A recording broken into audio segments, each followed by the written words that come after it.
Nagbabalik po muli ang inyong lingkod at nagbabalita ng mga balitang dapat nating malaman dito sa ating bansa. Ito ang Balitang Pambansa. Atin ngang matutunghayan sa channel na ito kung ano ang nangyayari sa loob ng ating gobyerno at syempre tumutulong na rin sa ating mga mamamayan na malaman ang katotohanan dahil mayroon tayong karapatan na malaman ang tunay na nangyayari sa ating bansa. Ngunit bago natin panoorin ang balita, huwag niyo pong kakalimutan na mag-subscribe sa ating channel at pindutin ang notification bell para lagi kang maging updated sa ating mga bagong videos na ina-upload araw-araw. At sa ating mga solid viewers naman dyan ay maraming salamat naman po sa walang sawang pagsuporta. At syempre, huwag din pong kakalimutan mag-iwan ng like at i-share ang ating mga videos. At kung mayroon ka naman pang opinion, ang ating comment section ay bukas para sa inyong mga hinaing. Ito na nga mga kaibigan, ating panoorin ang buong video. Salamat po muli and God bless!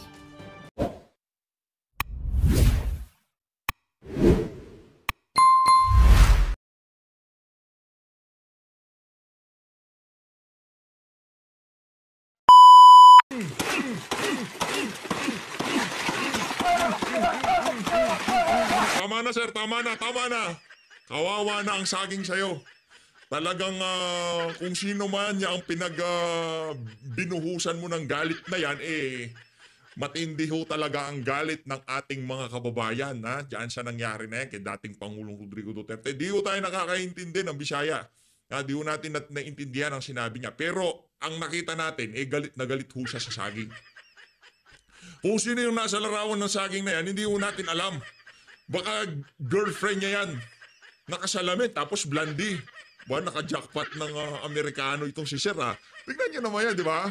Naka-jackpot itong si Sir. Naka-jackpot, Amerikano ho yan di ba? Naka-blondie yung buhok, nakasalamin, matindi itong si Sir Matindi yung kamandag mo, Tungod nimo nga nasamok ang Pilipinas nga mga tao ubad di katarog-tulog tungod nimo para sa imo ni. Relax. Huwag mo natin idaan sa init ng ulo ang mga kaganapan sa ating bansa. Kumalma lang ho tayo. Maniwala ho tayo sa sinabi nitong si dating Pangulong Rodrigo Duterte. Darating din ang oras nitong mga walang yang ito.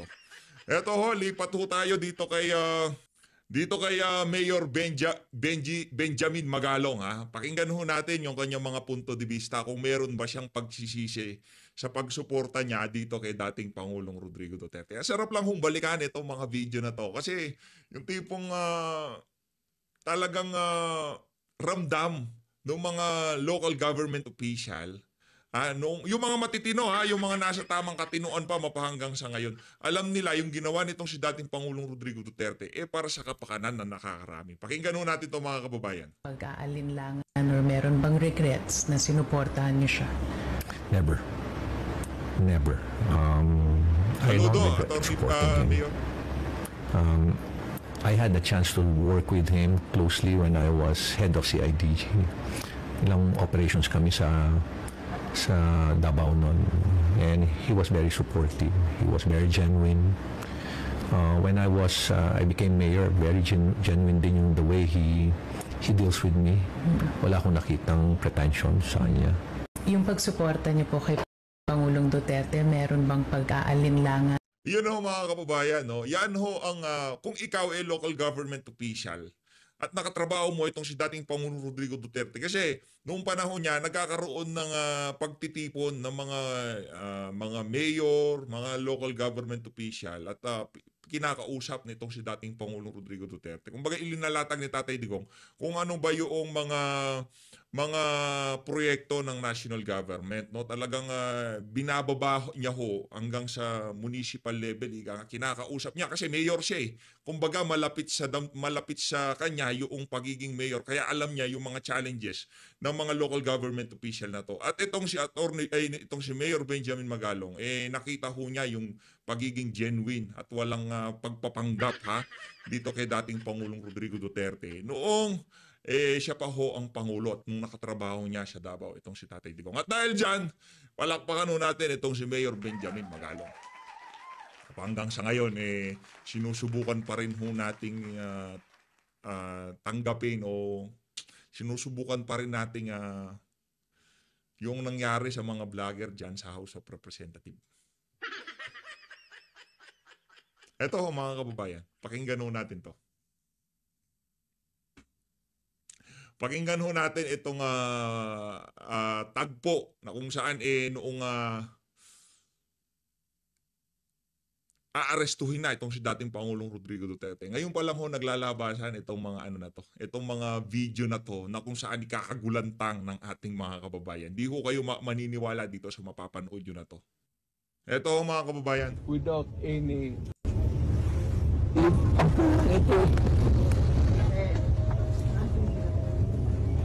Papel lang. Yan lang ho ang inihain kay Tatay Digong noong aarestuhin na siya. Inakyat ho siya ng mga tauhan nitong si Marcos Jr. sa loob ng eroplano at ibinibigay itong mga dokumento na to. Yung tipong ito yung dokumento, sumama ka sa amin. Ang dating parang yung inuhuli nila walang alam. Abogado yang si Tatay Digong. Isang kapirasong papel, mapapasama nyo yan si dating Pangulo Rodrigo Duterte. Kaso nga, talagang kumbaga, nagtulong-tulong lahat ng ahensya ng pamahalaan para dalhin sa dahig itong si dating Pangulong Rodrigo Duterte. You better go back to them and have the legal. For what?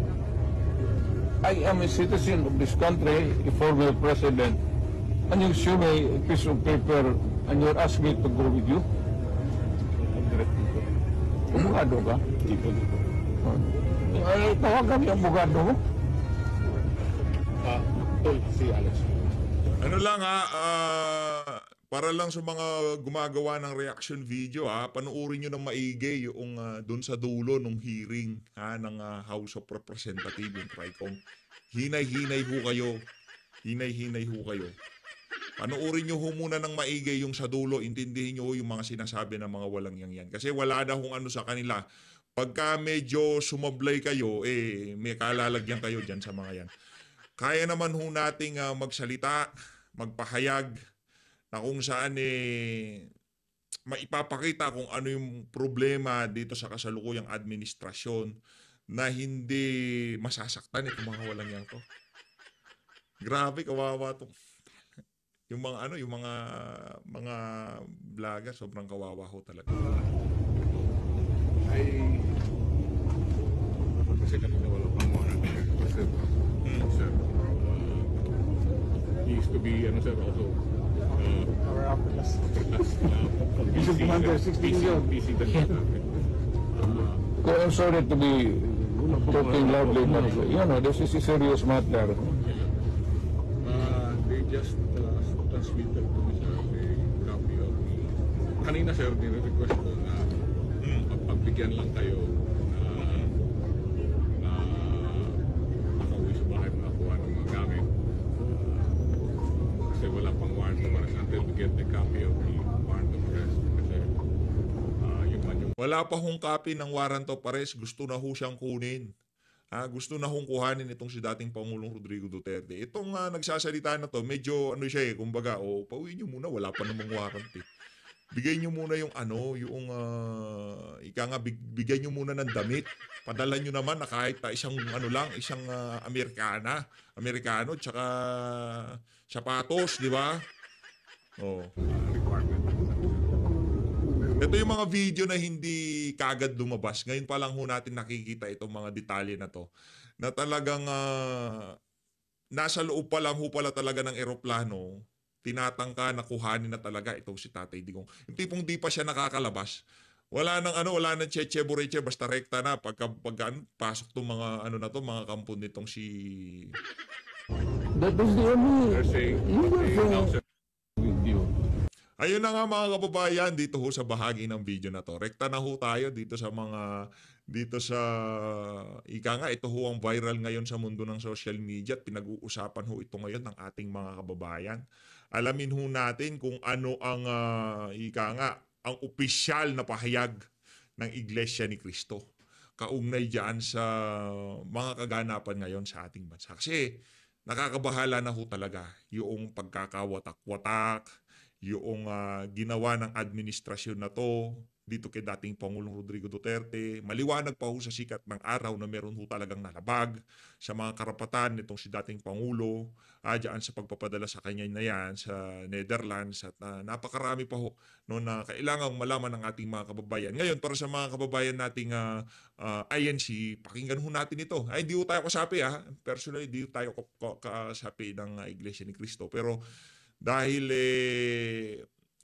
kilala ho sila bilang isang religious group na kung saan pagka nagsalita sila, pinakikinggan ho sila, at dapat naman ho talaga silang pakinggan.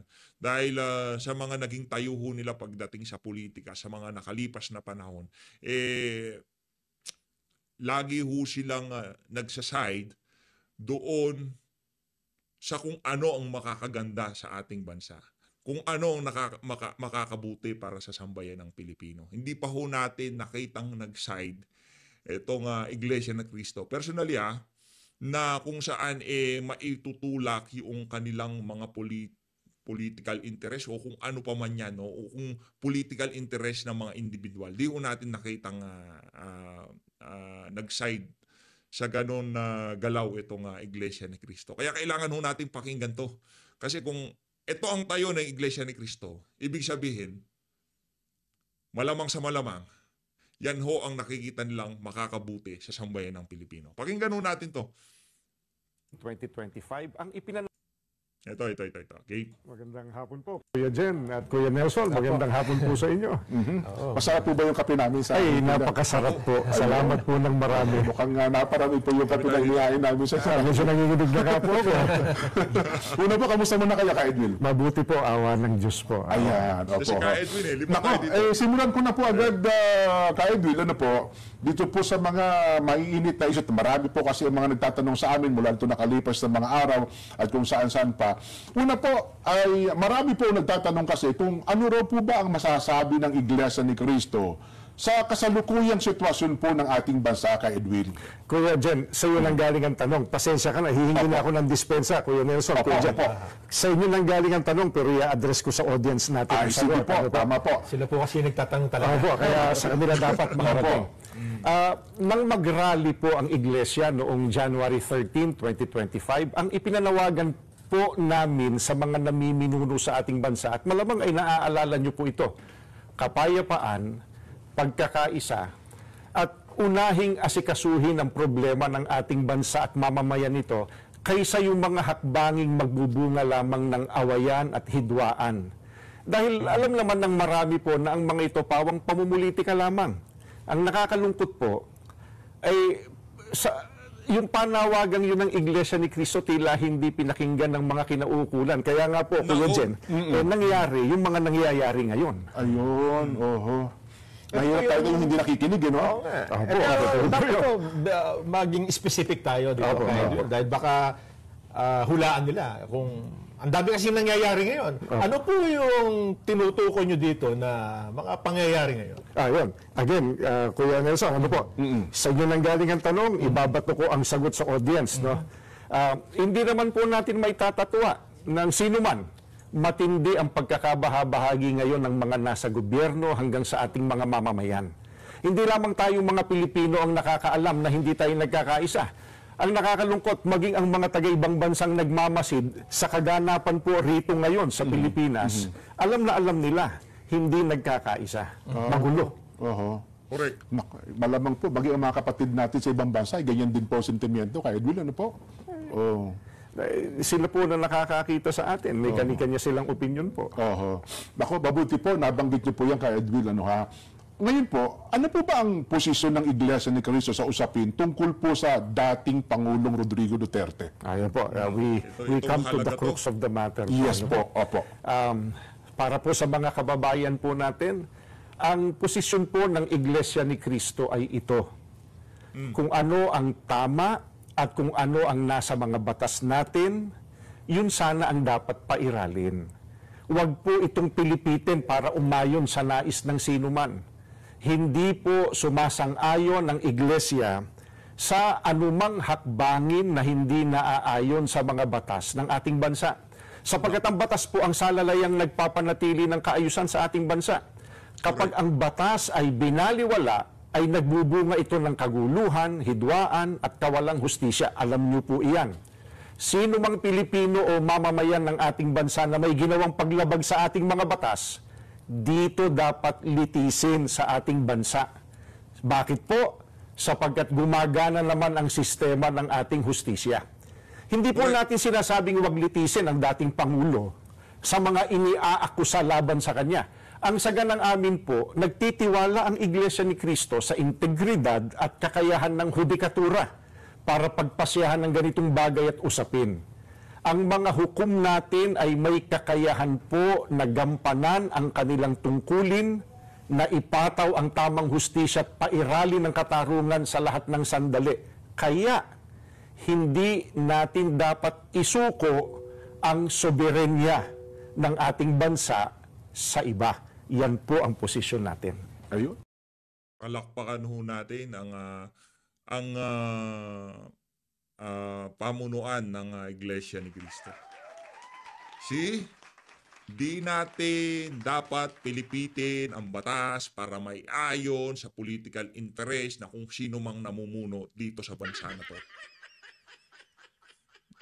Maliwanag ho, base doon sa mga propesor ng saligang batas, eksperto sa saligang batas, na wala nang dapat mas makahigit pa kung ano ang nakasulat sa saligang batas.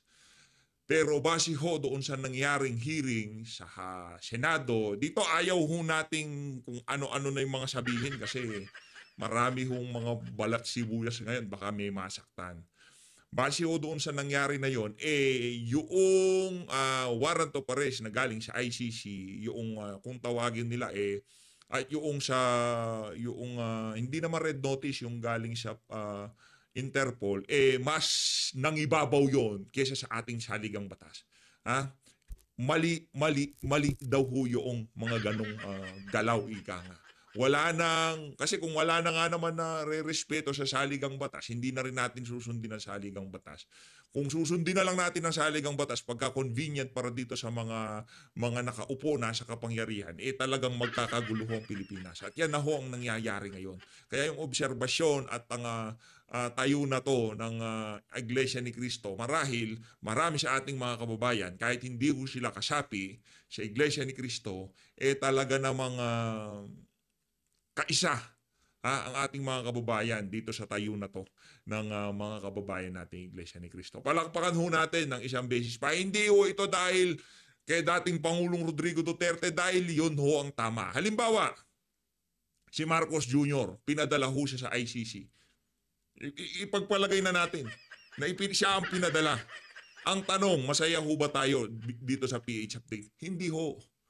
Hindi ho. Ito, subukan nyo ho yung mga kasama nating mga vlogger dyan. Kung sa tingin nyo ba kay Marcos Jr. mangyari ito? Kaya nga ito yung kaibahan natin Ito yung kaibahan ng mga DDS, mga Duterte supporter na vlogger sa mga ensaymada vlogger. Halimbawa kay Marcos Jr. nangyari ito. Nalabag ang saligang batas sa pagpapadala kay Marcos Jr. dyan sa Netherlands sa kanya. Sa tingin nyo ho ba masaya tayo? Hindi.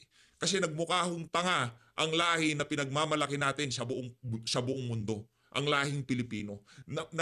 Ang dating parang napaka-inutil ng ating judiciary.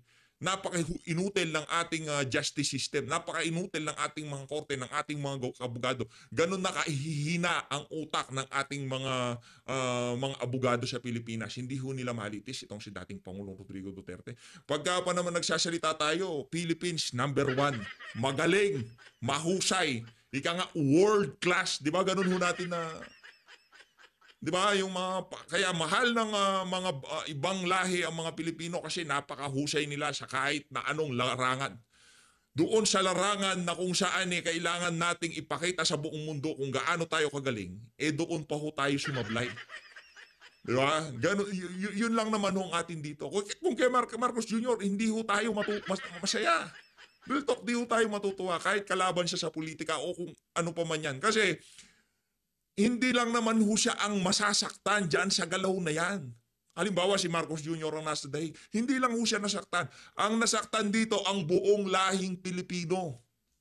Nakuha niyo ho ba mga kababayan? Yun ho ang nasaktan dito. Kaya hindi ho natin ikakatuwa, hindi ho tayo mag-celebrate kung ang isang Pilipino ay kinuha ng isang banyaga para sa ibang bansa siya litisin. Hindi ho tayo matutuwa. Kung talagang mahal mo ang Pilipinas, yun ang magiging tayo mo sa kung ano man ang mga ganitong klaseng pag-uusap na napakainit ngayon sa ating bayan. Dapat ang mga kung ikaw ay Pilipino at nasa tamang katinoan, kahit yung basurero o kung sino man yan, na kinuha dito sa Pilipinas para litisin sa ibang bansa, masaktan ho tayo. Diba? Di ba nga meron silang kung tawagin complementarity. Yung tipong pagka gumagana yung principle of complementarity ba yun? Di natin alam eh. Di naman hukas tayo abogado. Kumbaga ika nga nung isang congressman, isa lang tayo sa mga tanga dito sa social media. Mga tanga kami. Ayan, para masaya sila, di ba? Yun ang gusto nilang marinig. Tanga kami, di ba? Okay, walang problema. Okay lang, tanga na si PH update. Samahan ko na yung kapanalig natin na tinawag na tanga. Tanga na rin ako, walang problema. Okay lang naman maging tanga, wala nang problema yun. Diba? Okay lang naman yun, maging tanga. Paminsan-minsan, okay lang naman yun. Diba? Nasa na ba tayo? Yan tuloy, kakasegue mo PH update, bigla ka nawala. Nakakalungkot lang hong isipin mga kababayan na ganito ho ngayon na nangyayari sa ating bansa. Gumagana ang ating judicial system at pinapadala sa ibang bansa yung ang ating mga kababayan. Pagka gumagana ang judicial system sa Pilipinas, hindi ho makikialam. Malilitis ho siya dito eh. Kasi yung mga magsasampa ng kaso sa Netherlands, pwede ho nilang isampa dito. Ano bang kaibahan? Mas magaling sila doon, ganon? Hindi ho tayo matutuwa kahit kay Marcos Jr. Alam nyo, kahit sa mga congressman mangyari yan, hindi ho tayo matutuwa. Kahit pagka pinadala sila lahat sa Netherlands, hindi ho tayo matutuwa. Real talk ha, hindi. Yung sound effect, automatic kasi yun. Hindi ho tayo matutuwa kahit kaninong Pilipino mangyari ang ginawa na yan kay dating Pangulong Rodrigo Duterte. Tuloy natin. Malinaw na malinaw. Ano ha? So, malinaw. Nelson, wala palang kinalaman sa rally. Kung ano man pagkilos. Kung ano man pagkilos sa kasabay ng kaarawan ng dating Pangulong Rodrigo Duterte. Hindi ito wala po. Kung ano ang batas, yun dapat na umiral. Oho. Sa kasalukuyan pong pangyayari. At dapat po ay dito, litisin sa ating bansa. Ano ha? Kaya din, meron pa po ba kayo gustong idagdag sa mga nabanggit pa po ninyo? Gusto ko lang po sabihin, masarap yung kape. Huwag po kayo madadala na imbitahan uli kami at makapagkape po rito kasama ninyo. Ayun. Maraming salamat po sa inyo sa pagkakataong ito. Ayan, maraming pong salamat. Ayun na nga, no? Ngayon, tuloy na ho natin to. Naumpisahan na natin yung huntahan nitong si Sir Jen at Sir Nelson. By the way, isa ho yung Net25 sa mga mapagkakatiwalaan na network. Na kung di pa ho kayo nakasubscribe, mag-subscribe ho kayo dyan. No, isa ho yan sa mga mapagkakatiwalaan na network ngayong mga panahon na to. Ika nga, kung anong mapapanood nyo dyan, yun talaga totoong nangyari. Walang kakarga-karga, ika nga. Ito, tuloy ho natin ang ating pakikimarites sa kanila. Ay, dito ho tayo. Hindi ho pala natin napasadahan ito noong nag-live itong si VP, no? Makabalita ho tayo kung ano kung sino kaya yung traidor. Di ko kilala yan. Di ko alam yan kung sino yan. Ngayon, subukan natin alamin dito sa pagsasalita nitong si Vice President Sara Duterte. Nakakalungkot. Daming ganap, no? Daming nangyayari. Kaliwat kanan eh.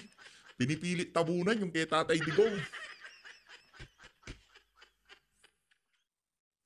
Pinipilit tabunan yung ginawa ng administrasyon na to kay dating Pangulong Rodrigo Duterte. Wag lang ho tayo madiskaril, no? Focus lang ho tayo kung ano nga ba yung mga dapat mapag-usapan sa social media. Gang! Sorry. Yeah. Ma'am, sorry. My first question is, how optimistic are you that the former president will be granted an interim release?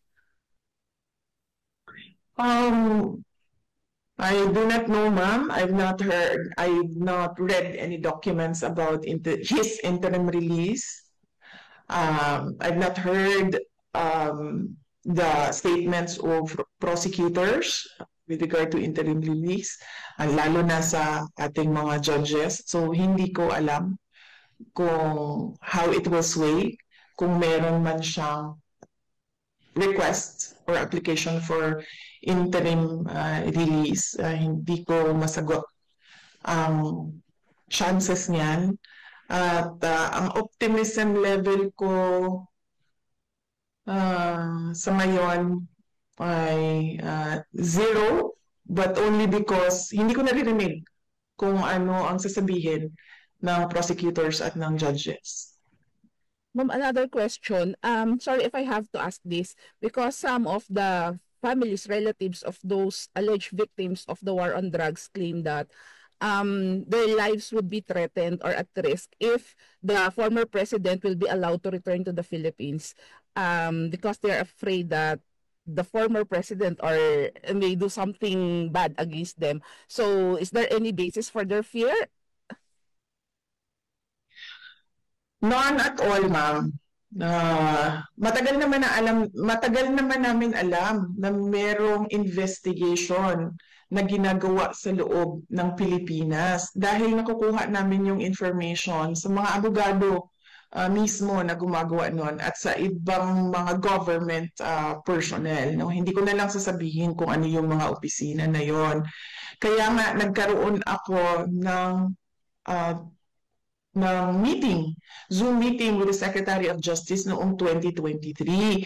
Kasi sinasabi ko sa kanya na naiintindihan ko na merong investigation na nangyayari. Pero wala kasi talaga silang jurisdiction. So, I was picking his brain on what his thoughts were about this. But I did not tell him that I knew that there were investigations and interview of witnesses. So I asked him what is his position. And then he gave differing answers back. So I went up directly to the office of the president. That is why I wrote the letter about the ICC. And that is why we have a letter, a response from the office of the president na sinasabi niya na he will protect national sovereignty and then he doesn't recognize the ICC jurisdiction dyan sa ating bayan. So, yun. Yung bigat ng damdamin nito si VP Sara, ramdam ho natin siya. Ramdam ho natin yung bigat ng damdamin nitong si VP. Mamaya ho, mayroon pa ho kayo maririnig dyan yung mga paghinga niya. Yung tipong alam nyo na yung napakabigat ng damdamin nitong si VP dito sa video ito. So do you believe on the reasoning of the president that he's just honoring the agreement with the Interpol, or it's just like a lame excuse to surrender the former president to the ICC? Wala naman tayong obligation na mag-cooperate sa Interpol, ma'am, kasi yung ICC warrant, yung warrant na hawak ng Interpol is an ICC warrant. So hindi mo naman, you cannot just take one and leave the other because the Interpol was holding an ICC warrant. So naturally, cooperating with the Interpol is cooperating with the ICC. I think klaro naman na talaga yun, no? Sa atin lahat. Na yung pamahalaan talaga natin ang naghatid na sa ating Pangulo doon sa dito sa The Hague, sa ICC. Mambalikan ko lang yung concern ng mga family members ng mga victims. Nakita niyo po ba si Pangulong Duterte? Alam na namin, 'di ba, na nag-iimbestiga, nag-i-interview ng witnesses.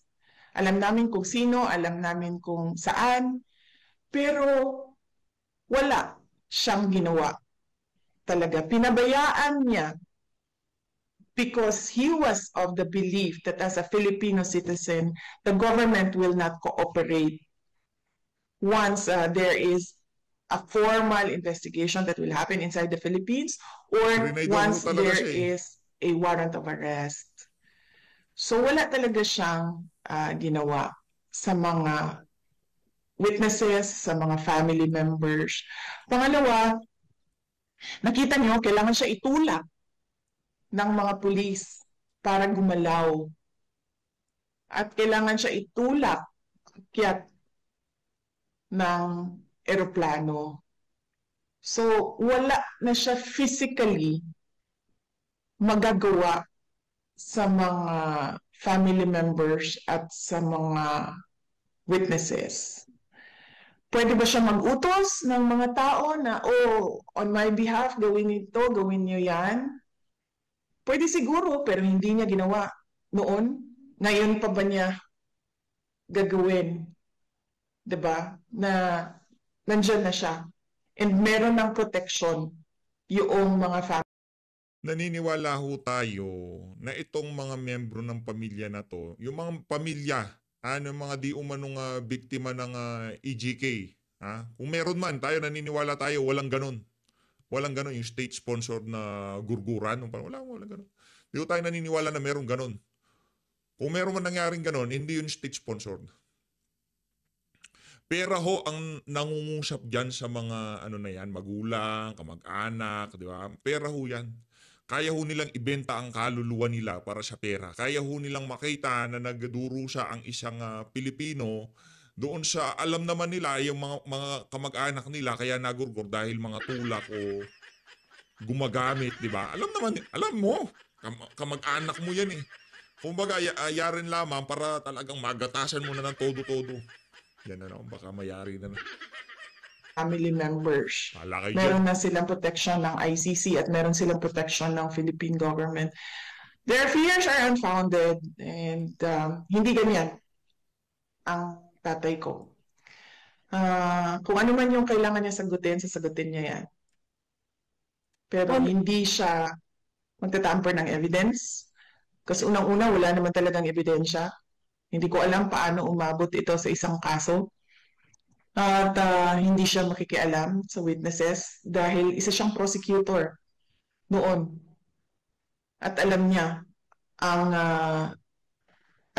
kung ano ang violation niya as a lawyer kung nagtatamper ka ng evidence at nakikialam ka ng witnesses. So, unfounded yung fears, walang basihan. Sinasabi lang nila siguro yan para, I don't know, huwag pabalikin ang Pangulo sa ating bansa.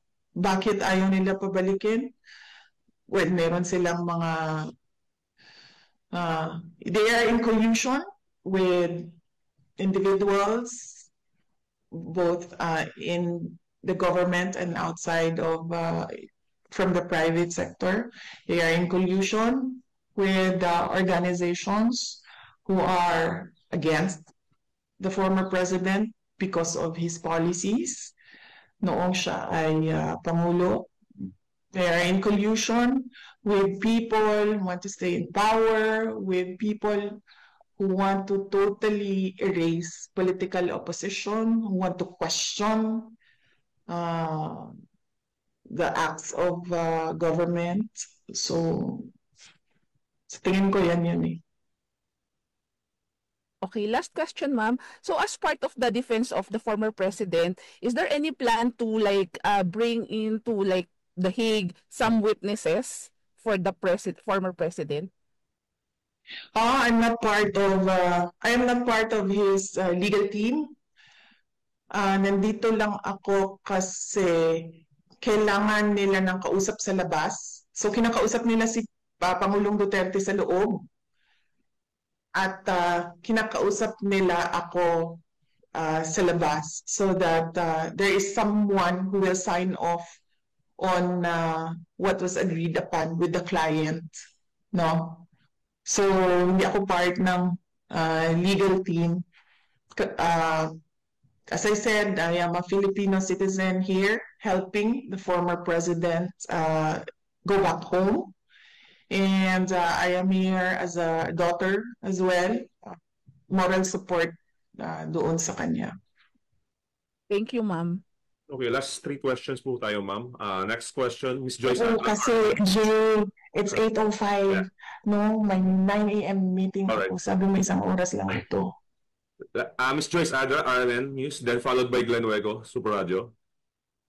Good afternoon po, VP. Ay, direkta na tayo kay Glenn Huego, no? Direkta. Ito, last question, VP, last question. good afternoon. Senator De La Rosa admitted having an ill feeling towards National Security Advisor Eduardo Año following the arrest of your father, the former president. How about you, VP? What do you feel right now, given that Año was one of your father's men and member of his cabinet?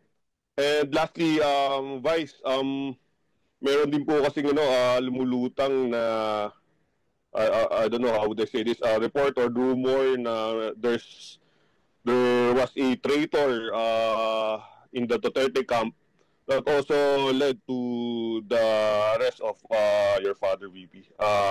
Thank you. Okay. Hindi ko narinig. Anong sabi ni Senator Bato de la Rosa daw kay Año? According to Senator De La Rosa, the senator was disappointed to Secretary Año. He felt bit betrayed, knowing na Secretary Año previously worked as PRRD's former AP Chief of Staff and DILG Secretary then. Kasama siya sa nagplan nung supposedly alleged kidnapping ni PRRD going to The Hague. VP, may report kasi kasama siya doon sa core group na nagplano doon sa arrest ni former president. And then, sabi po ni Senator Bato, out of courtesy daw po, sana nasabihan man lang kayo about the arrest. That's it, VP. Thank you.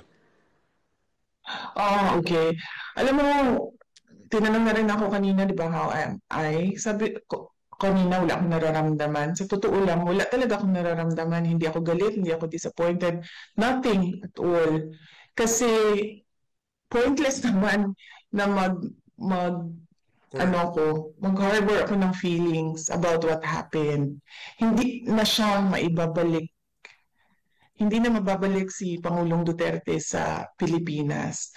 So what we should do as a country is move on from what happened. No? What will we do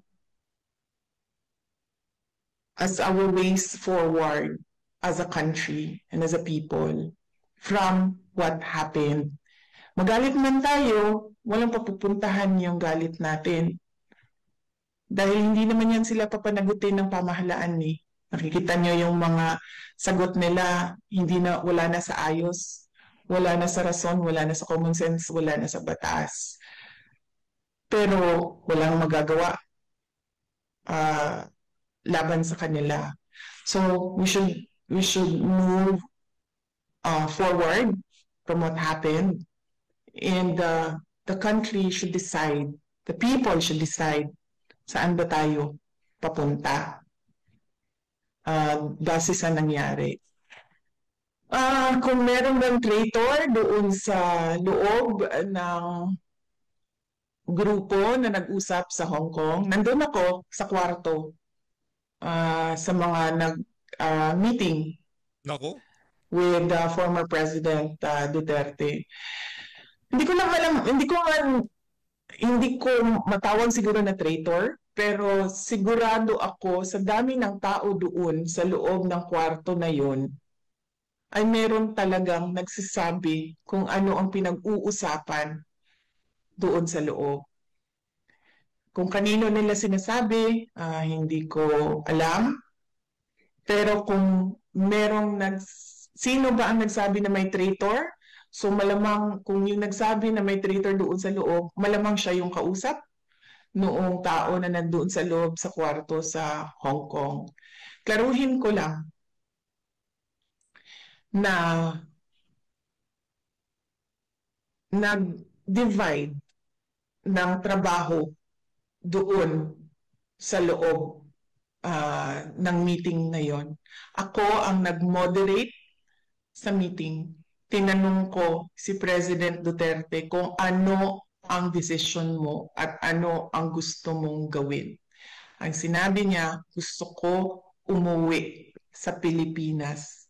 Hindi ako titira sa ibang bayan at hindi ako magtatago. Yun ang sagot niya. And Attorney Bingbong Medaldea was tasked to do the legal remedies pagdating sa loob ng Pilipinas. Ang desisyon na agahan yung flight, ang flight nila ay alas 4, ang desisyon na agahan yung flight ay galing kay Pangulong Duterte dahil ini-expect niya dadalhin siya sa korte. Kasi yun ang dapat na ginawa doon sa arrest warrant. Kung may traitor man, malamang dahil merong nagsabi merong traitor, traitor siya siguro sa information at binigay niya doon sa kabila. But I don't think meron siyang binigay na information na valuable din sa Philippine National Police dahil alam naman ng lahat at hindi tinago na uuwi si Pangulong Duterte at kung anong oras siya uuwi sa Pilipinas. At ang desisyon na umuwi ay sa kanya. Sabi niya hindi siya magtatago. Uuwi siya ng bayan niya. Ayun na nga mga kababayan, dito na una at tatapusin ang ating reaction video. Maraming salamat sa pag-support sa PH Update. Mag-ingat po kayo lahat. Mahalin natin ng Pilipinas. Wala naman ng problema maging tanga. Okay lang. Alam